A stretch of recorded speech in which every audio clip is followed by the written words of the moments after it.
जाती जान मेरी कित्थे जाती जान मेरी, ले जाती जान मेरी कित्थे जाती जान मेरी। दो पल को रुक जा तू, बच जावे रे जान मेरी।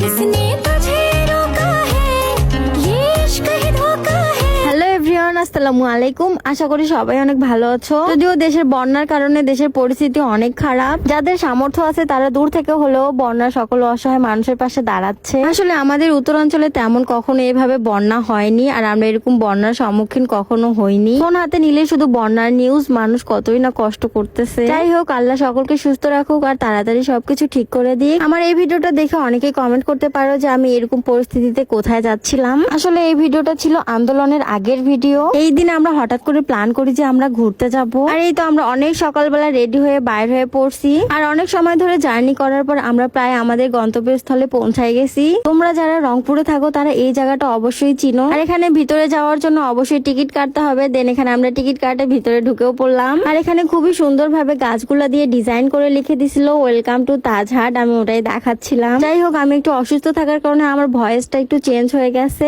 অনেকের আমার ভয়েস নিয়ে প্রবলেম, যাদের প্রবলেম তারা প্লিজ একটু ইগনোর করিও। আর এই প্লেসটার মধ্যে চারিদিকে অনেক সুন্দর সুন্দর গাছপালা আছে, আর এই জমিদার বাড়িটা আছে। আর এখানে এত পরিমাণে সিঁড়ি দিয়ে দিছে, আমি তো উঠতে উঠতে পুরো পড়েই যাচ্ছিলাম। আসলে এখানে ভিতরে ভিডিও করা বা ছবি তোলা নিষেধ ছিল, যার কারণে ভিতরে তেমন কোনো ভিডিও ক্লিপ নেওয়া হয়নি। যাই হোক, ভিতর থেকে বাইর হওয়ার পর এখানে কেন জানি অনেক বেশি হাসতেছিলাম। আর এই দেখো, আমার ভাই এখানে ছবি তোলার জন্য শুয়ে পড়ছে, যদিও আমি ওর ভিডিও করে দিচ্ছিলাম। আর এই তো দূর থেকে তাছাড়া জমিদার বাড়িটা আসলে অনেক বেশি সুন্দর লাগে দেখতে। আর এখানে চারিদিকে অনেক সুন্দর সুন্দর গাছপালা লাগানো হয়েছে। তোমরা জাস্ট দেখো, গাছ দিয়ে কত সুন্দর করে ডিজাইন করে বানানো হয়েছে সবকিছু। আসলে মানুষের এক একজনের এক এক প্রতিভা, এগুলো দেখে বোঝাই যাচ্ছিল না যে এগুলো গাছ দিয়ে বানানো হয়েছে। অনেক বেশি সুন্দর লাগতেছিল দেখতে। যাই হোক, অনেক সকালবেলা যেহেতু আমরা বাসা থেকে বাইর হয়েছি, আমাদের অনেক বেশি ক্ষুধা লাগে গেছিল। আমরা দেন ওখান থেকে বাইর হয়ে আসি, তারপর কিছু খাওয়া দাওয়া করে আরেকটা প্লেসে চলে যাই। এক ভিডিওতে সবকিছু অ্যাড করলে ভিডিওটা অনেক বেশি লং হয়ে যেত। এই ভিডিওর নেক্সট পার্ট ইনশাআল্লাহ কিছু দিনের মধ্যেই দিয়ে দিব। আজকের ভিডিও এই পর্যন্তই। সবাই ভালো থাকবা, সুস্থ থাকবা। আল্লাহ হাফেজ।